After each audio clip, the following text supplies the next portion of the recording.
Bienvenidos una vez más a Emparejados. Psicología y más.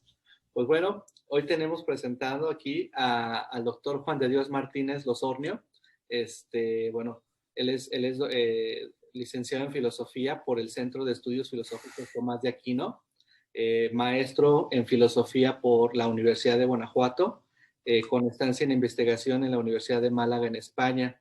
Además, también es doctor en filosofía por la misma universidad, la Universidad de Guanajuato, y pues nos da muchísimo gusto tenerlo ahora acá haciendo una breve colaboración con nosotros, platicándonos y profundizando algunos temas que a lo mejor no, muchas de las ocasiones no nos tomamos en cuenta a detallar, qué es la filosofía.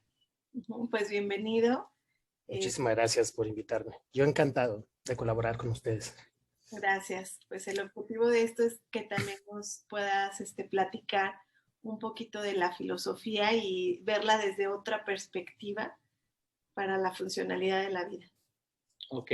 Y bueno, no sé, a lo mejor para iniciar, nos gustaría, no sé, yo creo que la primera pregunta sería, ¿qué pasa con el tema de los estigmas sobre la filosofía? Yo creo que en la actualidad, ¿qué es la filosofía? Y cómo nos acercamos a este tema de la filosofía. Pues, bueno, la respuesta puede ser muy amplia, pero voy a tratar de acortarla, porque pareciera que es algo de los últimos tiempos, ¿no? Es decir, como que actualmente la figura del filósofo parece como estigmatizada. Sin embargo, desde el origen prácticamente de la filosofía, por ejemplo, con Tales de Mileto, ya había ciertos estigmas, ¿no? Este famoso, o esta famosa anécdota de Tales, que un día iba caminando, viendo el cielo en la noche, y por estar absorto viendo las estrellas cayó en un pozo, lo que generó la risa, la burla de su sirvienta que estaba viéndolo, ¿no? El pobre diablo que por estar viendo lo que estaba pasando ahí arriba, no supo qué pasaba debajo de sus pies. Bueno, esta anécdota pues enmarca muy bien esta idea de que pareciera que que la filosofía es algo fuera de este mundo, como que no tiene que ver con la vida, como que está desligado. Sin embargo, todo así, el mismo Tales de Mileto, justamente por su estudio de la naturaleza, también supo prever en algún momento que iba a haber buenas temporadas de cosecha de la oliva, por ejemplo, y él inteligentemente lo que hizo fue arrendar, ahí rentó un montón de campo donde ya había olivos, porque todos asumían que iba a ser mala temporada. Cuando fue buena temporada, él los volvió a arrendar, generando bastantes ganancias, ¿no? Es decir, sacó partido de sus conocimientos de la naturaleza. Sin embargo, esta idea de que el filósofo es una especie como de ser abstraído de la realidad ha estado presente creo yo que en todos momentos de la historia. En el caso también paradigmático de Sócrates, que lo incitan a tomarse la cicuta o a detractarse de todo lo dicho y lo acusan de corromper a la juventud y una serie de cosas que van en contra de los valores de la polis griega, pues también está esta idea, ¿no? Que es incómodo el filósofo para algunos grupos de poder, ¿no? En el caso de Sócrates, llegaba, por ejemplo, con Fidias, el gran escultor, y de acuerdo a su método mayéutico, pues le preguntaba, oye, Fidias, tú que eres el gran escultor, y lo elevaba, dime qué es la belleza. Y cuando Fidias no respondía adecuadamente, se burlaba de él porque era el gran escultor y no sabía decir qué era la belleza, ¿no? Entonces, este tipo de métodos, como el de Sócrates, por ejemplo, pues no era muy agradable para los que ostentaban, digamos, cierto prestigio y cierto poder. Y es que la actitud del filósofo, como lo dice María Zambrano, esta filósofa española que estuvo en el exilio en México en la Guerra Civil Española, la actitud del filósofo es ir un poco más allá, es decir, cuestionar los saberes o los valores establecidos que se pueden entender como absolutos, ¿no? Por eso hay otro personaje que me parece relevante también comentarlo, Epicuro de Samos, en un momento específico de la historia de Grecia, ya en la decadencia de la Grecia clásica, y cuando llega también el ambiente cristiano, judío cristiano a Grecia, pues él era un poco como lo que estamos pasando ahorita en la posmodernidad, ¿no? Él no se asumía como un clásico en el sentido pleno, ya como que valores en decadencia, pero tenía un pie en la Grecia clásica, pero tampoco se asumía como cristiano, pero también tenía un pie en la era cristiana, ¿no? Entonces, Epicuro, al promover una ética basada en la corporalidad y en el deseo, en la frugalidad, no planteaba una inmortalidad del alma como lo planteaba el judeocristianismo, pero esto le servía para decir, bueno, mientras más podamos nosotros administrar los placeres, administrar, digamos, nuestra vida terrenal, nuestro cuerpo, centrarnos en nuestra vida, pues no necesitamos de una promesa de una vida posterior a la muerte, ¿no? No debemos de temerle a la muerte porque es parte de la propia vida también. Entonces, esto pues, va un poco en contra de ciertos valores, y lo mismo podemos decir en la Edad Media. Giordano Bruno, pobrecito, lo quemaron vivo porque se le ocurrió decir que la Tierra era ínfima con respecto al Sol y el Sol era ínfimo con respecto a una serie de estrellas y galaxias, ¿no? Entonces, había la posibilidad de que hubiera distintos mundos posibles, pues fue a la hoguera, ¿no? Entonces, y lo mismo podemos decir en la modernidad, y bueno, actualmente también parece que la figura del filósofo ya en la época contemporánea, bueno, es un tanto ambivalente, porque por un lado, en un contexto de un tardocapitalismo que busca mano de obra cualificada, pagada, medianamente pagada, y esto pues el tercer mundo dotamos, ¿no?, de esta mano de obra, pues no es muy útil el hecho de que alguien esté cuestionando los valores de una empresa, ¿no? ¿Quién quiere un libre pensador en su empresa, ¿no? Por un lado. Sin embargo, por otro lado, ¿perdón? A lo mejor lo que tú mencionas también puede ser, el filósofo llega a ser incómodo. También, sí, exactamente. Si señalas, por ejemplo, un filósofo, como en el caso de Karl Marx, paradigmáticamente, que él no era proletario en el sentido de que no era obrero. De hecho, algunos hacen bromas, ¿no?, de que Karl Marx nunca trabajó, pero teorizó muy bien sobre el trabajo. Pero esta cuestión justamente, el hecho de tomar conciencia de que hay un problema en este nuevo esquema, pues tampoco fue muy bien recibido, ¿no?, evidentemente por los capitalistas como tal. Por un lado tenemos esta idea del filósofo contemporáneo que es un tanto incómodo para el sistema, pero también el propio sistema ha sabido subsumir y digamos, adecuar al filósofo en ciertas esferas. El caso que se me viene a la mente es el de Luc Ferry, es un filósofo francés que él es político, ha tenido buenos cargos en política, ha desarrollado incluso una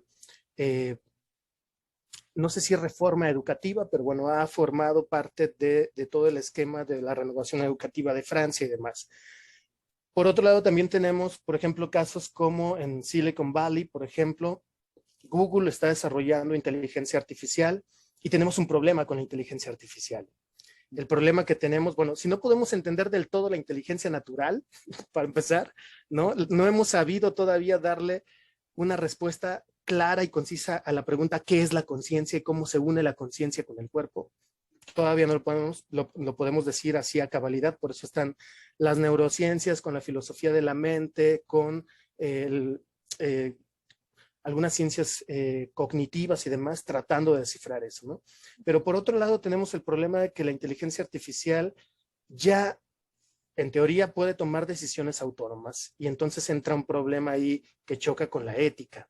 ¿Qué tipo de decisiones puede tomar, por ejemplo, un auto inteligente cómo decide si tienes, digamos, dos posibilidades de atropellar a una persona a otra, cómo decide qué decisión tomar, por ejemplo, ¿no? Ahí es donde entran los filósofos en Silicon Valley para tratar de establecer elementos o pautas normativas de conciencia ética en una inteligencia artificial. Entonces son aspectos complejos, pero no se podría hacer sin la reflexión filosófica. Porque pues es muy interesante lo que comentas, porque pues a veces ni siquiera nosotros nos entendemos, y con esta tecnología que es tan rápida y tan digitalizada, a veces ni siquiera estamos conscientes de lo que estamos viendo, ¿no? ¿Cuántas personas ahora ni siquiera podemos durar viendo un video y rápido le damos al siguiente? Entonces, ¿cómo es importante detenernos para ser conscientes? Ciertamente. Y hay de fondo también una idea filosófica bastante interesante en este avance progresivo acelerado de la tecnología. Y es esta idea que por ahí de la década de los 80 del siglo pasado, algunos filósofos desarrollaron, que es el transhumanismo. Voy a poner un poquito de contexto, porque si bien los griegos ya tenían una idea de humanismo en el que se pensaba que el hombre nacía con una naturaleza incompleta, es decir, no es como todos los animales, ¿no? Que ya nacen con todas sus capacidades para ser una vaca, un perro o lo que sea. Entonces asumía que el hombre debería de adquirir una especie como de segunda naturaleza, y esta segunda naturaleza es la cultura. El hombre se perfecciona a través de la cultura. Ese es el humanismo clásico que se retoma en el siglo XV y XVI con el Renacimiento. Por eso surge una renovación cultural en Europa en esas épocas, digamos que en reacción a los valores absolutos de la Edad Media. Entonces, lo que pasa ahora con el transhumanismo es que ya no se apela a la cultura como tal para perfeccionar al ser humano, sino que la propia tecnología tiene la capacidad de perfeccionar al ser humano sin que el ser humano sea culto, ¿no? Entonces, por ahí de la década de los 80, si no me equivoco, 1984, 85, un filósofo francés, Jean-François Lyotard, da una conferencia que lleva por título Lo inhumano. Y entonces él dice, bueno, lo que pasa es que el ser humano está pretendiendo llegar a otra cosa. Esta idea de transhumanismo se puede entender como ese tránsito, esa transición hacia otra cosa. Y entonces dice este pensador, buscamos que el conocimiento ya no sea humano, es decir, que en algún momento sea cósmico, por decirlo así, ya no vamos a necesitar al humano, ya no vamos a necesitar memoria, y no conocía el Internet todavía, ¿no? Que es la gran memoria de la humanidad. Entonces, en este sentido, la tecnología pretende lograr esto, y el punto de llegada es el posthumanismo. Es decir, es interesante que esta banda de pensadores piensan que gracias a la tecnología podemos superar enfermedades. Dentro de estas enfermedades, la muerte está ahí, ¿no? Es decir, por medio de la tecnología podemos trascender incluso pues la condición humana de la mortalidad. Y esto lo podemos ver sobre todo en producciones cinematográficas como Transcendence con Johnny Depp, o como Ghost in the Shell, del anime del cyberpunk de los 80s, que ya tuvo un remake con Scarlett Johansson.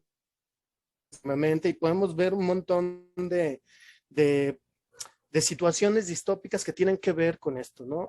La película de Lucy, también con Scarlett Johansson, si no me equivoco, tiene que ver con esto, ¿no? Cómo la tecnología llega a crear una especie de superhumanos, y estos superhumanos, pues básicamente pues ya no son humanos, ¿no? Es lo que sigue de lo humano, ¿no?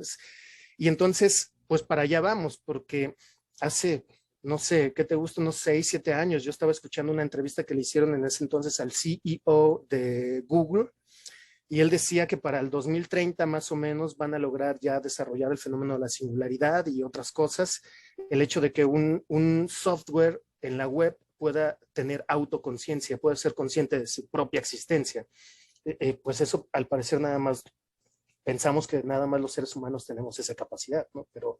Pero ahí está de fondo una idea filosófica también, con esta tendencia de la tecnificación, ultra tecnificación de todo, ¿no? Hay un Internet de las cosas, nanotecnología, vamos, hay una serie de situaciones tecnológicas que nos llevan hacia ese futuro pensado desde la década de los años 80 del siglo pasado.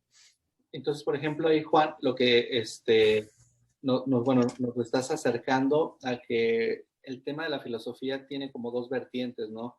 La parte funcionalista, en cuanto a que ya está dándole un resultado, un sentido a una posible vida, pero todavía sigue siendo la otra parte la que cuestiona, la que critica, la que estructura inclusive una posible determinación de lo que es correcto y lo incorrecto. Es decir, podemos leerlo como estas dos éticas, ¿no? La ética que se suma a esta progresión, o la ética que también va a lo mejor hasta a limitarlo, ¿no? Y a lo mejor todo esto, ¿cómo lo vamos viviendo? Y cómo lo vamos asimilando, ¿no? Por ejemplo, tú lo platicas de una manera mucho más sencilla de lo que a lo mejor a mí me cuesta trabajo tratar de explicarlo, ¿no? Es parte de la filosofía, es parte de la habilidad. Pues fíjate que uno de mis profesores decía que si tratas de explicar algo y lo tienes en la puntita de la lengua y no lo sabes explicar, es porque no lo sabes. O sea, básicamente, ¿no? Entonces, cuando dicen, bueno, lo que pasa es que la filosofía es acá hacer gárgaras metafísicas y andar acá por las nubes, yo sí choco un poco con esta concepción porque si tienes a una persona, por ejemplo, un ingeniero que puede ser muy buen ingeniero, pero que nada más entiende de ingeniería, y tienes a una persona que ha leído, por ejemplo, literatura, poesía, sabe de música, es decir, tiene más o menos un bagaje cultural y también sabe de filosofía, pues la filosofía en última instancia también es una herramienta para interpretar el mundo. Entonces, ¿quién puede moverse mejor por el mundo? ¿Alguien que es súper especializado o alguien que puede comprender de manera más global pues la situación, ¿no? La situación actual. Justamente esto es lo que decía, y discúlpenme si cito filósofos en el inter de la charla, pero bueno, a fin de cuentas digamos, parte de la labor, ¿no? Pero José Ortega y Gasset, este filósofo español de más o menos la década de los 20 y 30 es cuando realizó su trabajo más puro y duro en filosofía, tiene un textito que me parece muy interesante. Él habla del hombre masa, del nuevo bárbaro del siglo XX. ¿Quién se imagina que puede ser el nuevo bárbaro del siglo XX? Pues José Ortega y Gasset decía que era el científico súper especializado, aquel que sabe muchísimo de muy poco. Ajá. Pero ignora todo lo demás, ¿no? Wow. Entonces, y él decía, bueno, lo que pasa es que las universidades tienen dos funciones. La primera es profesionalizar, por supuesto que sí, pero también es culturalizar a los individuos, ¿no? Porque, ¿qué es lo que está pasando actualmente? Estamos tendiendo hacia una educación cada vez más tecnificada que está respondiendo a un mercado laboral, y recalco la palabra mercado, porque curiosamente otro filósofo mucho más reciente, Nuccio Ordine, perdón, dice, bueno, ¿quiénes son los que ponen las pautas de la educación internacional, sobre todo en Europa? Él es italiano. El Fondo Monetario Internacional, puras instituciones financieristas, ¿no? Ajá, económicas. Entonces, por eso no nos sorprende que ahorita los que más impulsan apoyo a universidades y demás, Santander, el Banco Español, BBVA, Banco Español, Caixa y otros bancos de algunos lugares, ¿no? Entonces, justamente este mercado laboral pide ¿cómo decirlo? Una educación que se adecue a dicho mercado. Por eso, incluso los programas de educación actual ya son por competencias, no son programas de colaboración, son de competencia, ¿no? Tienes que salir al mercado a competir. Entonces, este darwinismo social, ¿no? De que el más fuerte se come al más débil, etcétera, pues ahí está de fondo. Y justamente la filosofía nos sirve para esto, ¿no? Un individuo que sea muy buen ingeniero y que salga al mercado laboral sin entender las dinámicas de dicho mercado, pues puede, digámoslo así, ser un poco más torpe, si cabe la palabra, para poder nadar entre tiburones, si podemos utilizar esta analogía, ¿no? Ok, por ejemplo, bueno, yo quiero hacer una pregunta desde la parte de mamá, o sea, ¿cómo puedo yo encauzar a mis hijos a que tengan esta parte filosófica de la vida? Porque para mí es importante, sin embargo, no la conocí y creo que quisiera yo introyectar esa idea precisamente por lo que acabas de comentar, ¿no? Como las masas, o sea, te voy a dar un ejemplo, ¿no? Como mi hijo de 10 años quiere un celular porque ya todos tienen celular. Sin embargo, es cómo hacerlo pensar el para qué, cuál es su funcionalidad. Pero cómo yo como mamá o como papás podemos introyectar esta idea de que piense, de que, o sea, de que vaya más allá de las masas, de lo común o de ir yendo porque así nos van arrastrando porque hay un sistema detrás de esto. O que si no se masifica no es que sea mal o que sea, bueno, simplemente, pues no sé, a lo mejor entenderlo desde esa... Anormal. Anormal. Fíjate que es interesantísima la pregunta porque nosotros asumimos que debemos fomentarle eso a los niños cuando en realidad se lo coartamos en algún momento. La actitud del filósofo, digámoslo así, digamos, me voy a ver un tanto romántico, pero la actitud del filósofo, de aquel que tiene que ver con la etimología de filosofía del amante de la sabiduría, ya Aristóteles decía que la condición necesaria para filosofar es una capacidad de asombro. Preguntar, no dar por obvio las cosas. Un niño tiene esa capacidad de asombro, está en contacto con el mundo constantemente y es un mundo nuevo. Y entonces un niño siempre en algún momento te va a preguntar por qué antes de hacer una inferencia, pero también son capaces de hacer inferencias. Son capaces de inferir que algo no está bien, de inferir situaciones. Sin embargo, nosotros justamente normalizamos ciertas conductas de los niños, ¿no? Y decimos que algo es normal y que algo no es normal, y vamos coartando esa capacidad natural que ya tienen los niños para filosofar. Te voy a poner un ejemplo que me parece muy interesante con mi hijo mayor, cuando estaba más pequeño. Ahorita tiene 13 años, tenía 7, 5, 6, entre 5 y 7 años. Venía su mamá en el coche manejando. Contexto, hay que poner un poco de contexto. Él estaba en ese momento en una escuela diocesana católica y llevaban religión. Entonces, dentro de la narrativa religiosa, pues está la idea de que hay un destino, es decir, si Dios es omnisciente, todo lo sabe, pues sabe en qué momento vas a morir, etcétera, etcétera, ¿no? Y entonces, dando este contexto, viene la anécdota. Dice el niño, ¿sabes qué, mamá? Yo creo que yo me voy a suicidar. Focos rojos, ¿no? ¿Qué pasa aquí, no? ¿Por qué piensas esto? Porque yo no me quiero morir como cuando Dios quiera, o sea, yo quiero morirme como yo quiera, ¿no? Entonces llega preocupada mi esposa a platicarme eso y se enojó un poco o bastante porque a mí me dio muchísimo gusto. Porque yo le digo, bueno, me parece interesantísimo que a esa edad ya él tenga la noción de que tiene que reafirmar su propia libertad como individuo frente a la muerte. Y eso, eso me acerca al pensamiento de los epicúreos y de los estoicos, por ejemplo, ¿no? Vamos, es filosofía en este contexto que te estoy dando. Él está desarrollando un pensamiento filosófico. Sin embargo, con el sistema de creencias judio-cristiano, pues nos prende foco rojo porque como un niño de esa edad se quiere morir. Bueno, no es que se quiera morir, es que él no se quiere morir bajo las circunstancias de otra persona o de otra, no sé cómo decirlo, de lo absoluto, como quieran llamarlo.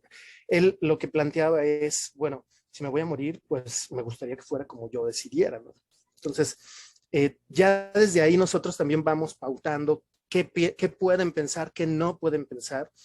Y a veces es bueno dejarlos, digamos que ellos también desarrollen su propia postura ante el mundo. Esto también viene a colación con el auge que tiene ahorita la filosofía para niños. Ahorita hay bastante desarrollo. Yo tuve la ocasión de adquirir un libro, no es cierto, me lo prestó una amiga también filósofa, ahora recuerdo, que hablaba sobre la muerte y era un libro para niños. Y entonces, cuando mi hijo lo lee, estaba súper angustiado, porque me dice, entonces, ¿tú también te vas a morir? Claro, y mi mamá también, y empezó a generar una angustia.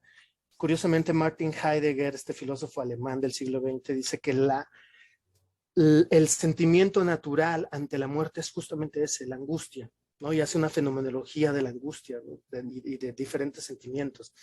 Eso lo desarrollan los niños cuando son conscientes de ciertos aspectos.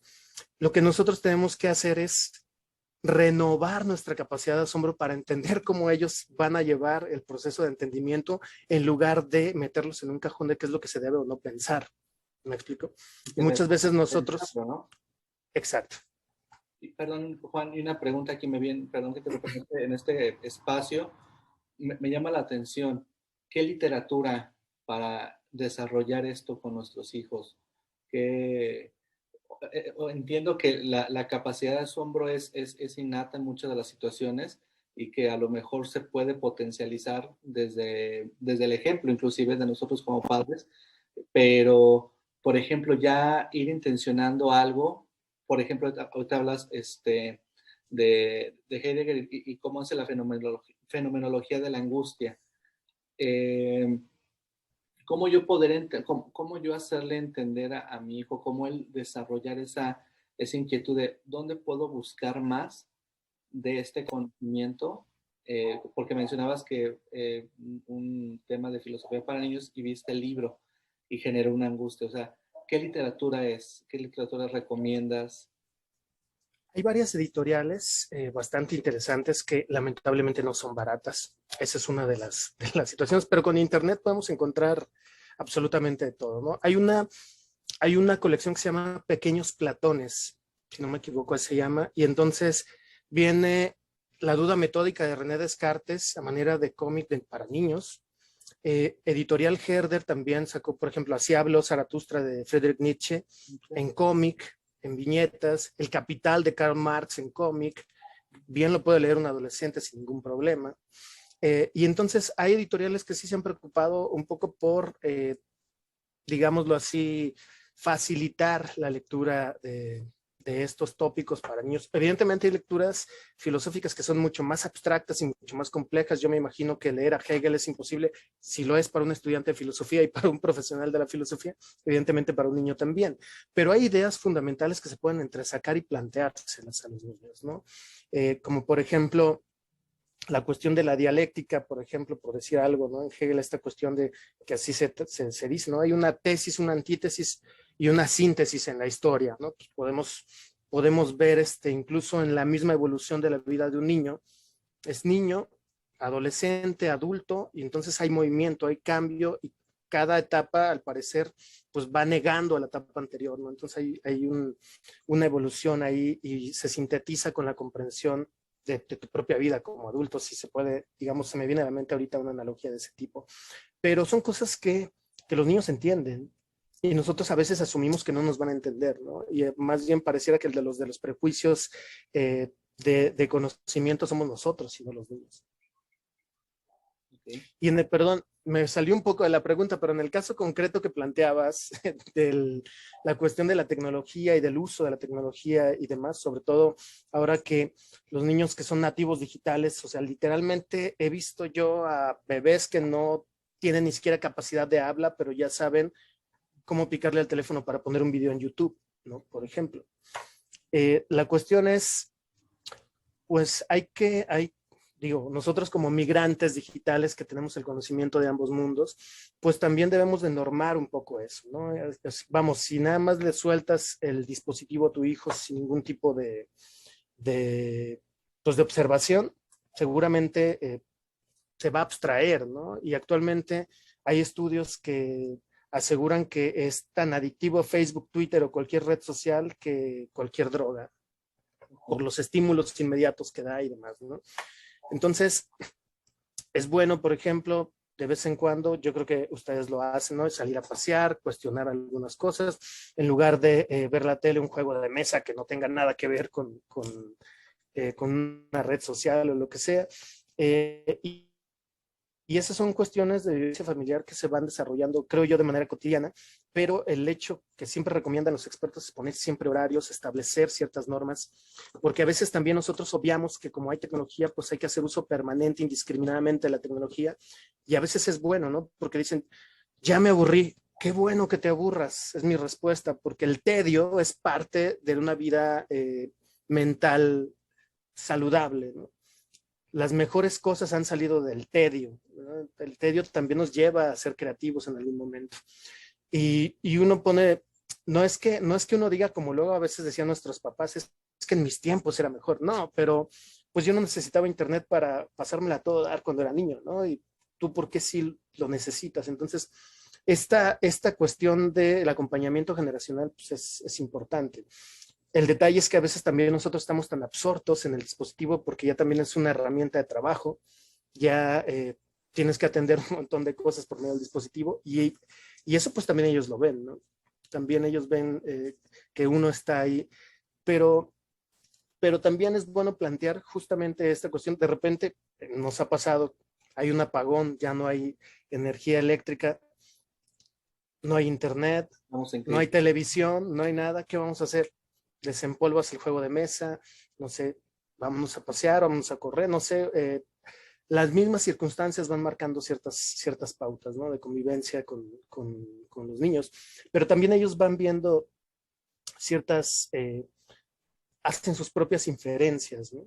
Sobre todo mi hija, la más pequeña, se encontró juegos que ella tiene 8 años, hace 4 o 5 años no veía, se le pasó toda la tarde completamente con una serie de cosas que ella ni siquiera se acordaba, que fue como redescubrir parte de su infancia que ya no, que ya ni siquiera recordaba, ¿no?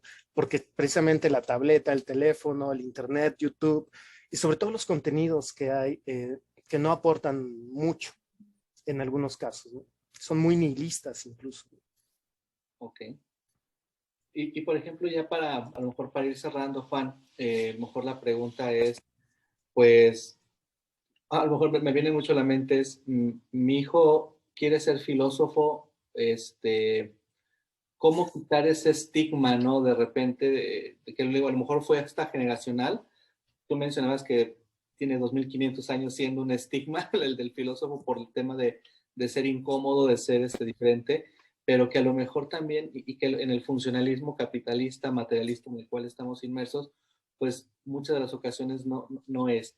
Pero ¿cómo motivar a que digas, ok, sé buen filósofo o sé el mejor filósofo? No sé si es una ideología hasta un poco absurda el ser el mejor filósofo, como decimos, vas a ser ingeniero, vas a ser doctor, sé el mejor doctor, será lo pertinente, lo adecuado.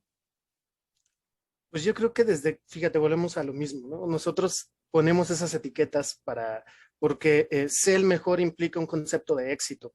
Y ese concepto de éxito implica que vas a tener remuneración económica, que vas a tener reconocimiento, que vas a tener una serie de cosas que no dependen de ti. Vuelvo a los estoicos, ¿no? Epicteto decía, si no depende de ti, no sufras, ¿no? ¿Qué es lo que depende de ti? Tus acciones, nada más. Entonces, porque fíjate, cuando son niños les preguntamos qué quieres ser de grande y luego van creciendo y replanteamos la pregunta, ¿a qué te vas a dedicar? Claro. ¿De qué vas a vivir? Ya no es qué quieres ser, ¿no? Ya se plantea, ya se quita el ser por el hacer, que también es parte de la dimensión del ser, pero ya no es qué quieres ser, es decir, hay un cambio de pregunta que ya no implica, digamos, una ontología de la persona, ¿no? La parte del ser, la parte central, sino la parte del hacer para obtener ciertas cosas. Desde que planteamos esta cuestión, ya no vemos, o mejor dicho, ya no le planteamos una profesión como algo que tiene valor en sí mismo, sino como un medio para obtener otras cosas. Entonces, si lo ven como un simple medio para obtención de otros fines, seguramente van a elegir mal, ¿no? Van a elegir algo que no les haga felices. Decía Jean-Paul Sartre, la felicidad no es hacer lo que uno quiere, sino querer lo que uno hace, ¿no? Amar lo que realmente estás haciendo. Okay. Y en ese sentido, pues yo creo que habrá que plantearles que ni siquiera, tú lo planteas en la cuestión de la filosofía, pero cualquier tipo de profesión que decidan, la cuestión es que tengan que pensar que sea congruente, ¿no?